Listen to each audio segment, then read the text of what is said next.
Salut à toi, j'espère que tu vas bien. Je te retrouve aujourd'hui pour un troisième pari long terme sur la chaîne YouTube Vittorio Parieur Pro. Alors dans ce troisième pari long terme, on va s'intéresser à un championnat différent de la Ligue 1.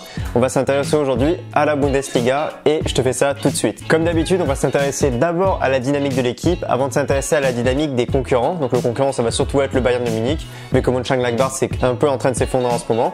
Et en conclusion, je te donnerai l'indice de pronostic. Alors pour ce qui est de la dynamique du Borussia Dortmund, le début de saison a été quasi parfait et depuis 1 ou 2 mois on sent que l'équipe est un peu moins en forme. Alors il y a plusieurs facteurs qui expliquent ça. Comme je l'ai dit, il y a l'absence de Marco Reus et du buteur Pablo Alcácer qui pèsent énormément sur le Borussia Dortmund. Et on sent du coup que quand il y a une ou deux individualités en moins, le collectif est beaucoup moins huilé. Dortmund, c'est une équipe qui fonctionne beaucoup sur le collectif, mais qui a besoin de ces individualités pour faire briller le collectif. C'est-à-dire que des joueurs comme Alcácer et surtout des joueurs comme Marco Reus, qui est vraiment l'âme de cette équipe, ont besoin d'être présents pour apporter vraiment au collectif. C'est des joueurs qui se fondent dans le collectif. C'est pas Marco Reus qui fait des actions individuelles et qui va marquer des buts un peu comme Eden Hazard à Chelsea. C'est davantage un joueur qui permet au collectif de s'exprimer, qui permet de faire des attaques placées, de faire également des contre-attaques et de faire un peu le jeu de Lucien Favre.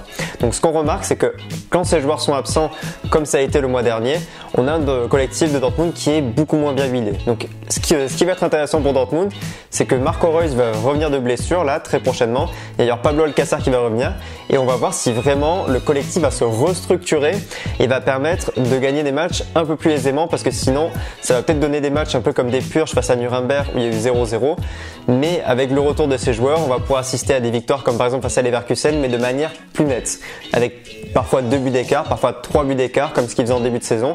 Mais toute l'interrogation, c'est de savoir si le retour de Marco Reus et de Pablo Alcácer vont permettre au collectif de mieux se huiler. Face à eux, dans la dynamique des autres équipes, on retrouve bien évidemment le Bayern de Munich qui, comme je le rappelle, est à seulement 3 points de Dortmund, 3 petits points. Alors on peut compter 4 points étant donné que Dortmund a une différence de but qui est bien supérieure à celle du Bayern. Donc 3 points et demi, 4 points, mais ça reste quand même assez faible. Alors quelle est la dynamique du Bayern de Munich ? Elle est beaucoup mieux que celle du Borussia Dortmund. Tout simplement parce que le Bayern a gagné beaucoup plus de matchs ces derniers temps. Même s'il y a eu cette défaite à Leverkusen, le Bayern a gagné à Augsbourg. Le Bayern a gagné plusieurs fois par des scores de 3 buts, où ils ont marqué 3 buts ou plus, notamment face à Schalke ou face à d'autres équipes. Ce qui fait qu'au niveau de la dynamique offensive et également de la dynamique défensive, le Bayern est plutôt en bonne posture. Ce qu'il y a à noter côté Bayern, c'est qu'il y a beaucoup plus d'absents que du côté du Borussia Dortmund. On a notamment Leon Goretzka, Mats Hummels ou encore d'autres joueurs qui sont absents et qui manquent vraiment à ce collectif du Bayern qui du coup s'en remet à des individualités et qui a du mal à retrouver son collectif un peu à l'image de Dortmund. Sauf que Dortmund c'est 1 ou 2 joueurs même s'ils sont importants. Côté Bayern c'est davantage de joueurs qui sont également très importants comme Mats Hummels, Goretzka et également Corentin Tolisso qui doit normalement un peu permettre un turnover au niveau du milieu et qui doit permettre à cette équipe de souffler quand il y a des matchs de championnat face à des équipes qui sont un peu plus faibles et pour pouvoir assurer des victoires. Donc ce qu'on se rend compte au niveau du Bayern, c'est qu'il va y avoir des retours de blessures également. Donc il y a un peu cette confrontation entre Dortmund et le Bayern sur le retour des blessures et savoir à quel point ça va permettre à l'équipe de mieux huiler son collectif ou de ne pas forcément réussir à mieux huiler son collectif. Je pense que c'est surtout une dynamique de 2 collectifs entre le Borussia et le Bayern.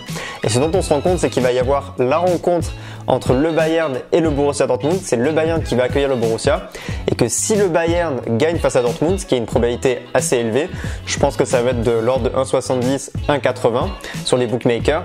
Ça va permettre vraiment de neutraliser vraiment les deux équipes, de faire en sorte qu'elles soient à un tel niveau d'égalité que, vu la profondeur de banc du Bayern, si le Bayern gagne à domicile face à Dortmund, je pense que le Bayern finira par prendre le dessus. Pour conclure, ça va être très difficile de savoir si Dortmund va réussir à finir champion d'Allemagne.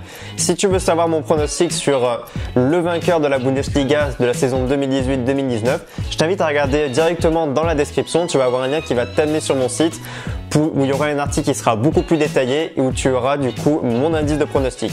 Alors là en ce moment les cotes de mémoire elles sont de 1,60 pour le Bayern et de 2 pour Dortmund, ce qui suppose que la probabilité que le Bayern soit champion d'Allemagne doit être comprise entre 60 et 65% et la probabilité que la cote de Dortmund est de 2, donc ça suppose une probabilité comprise entre 35 et 40%, plutôt 40%.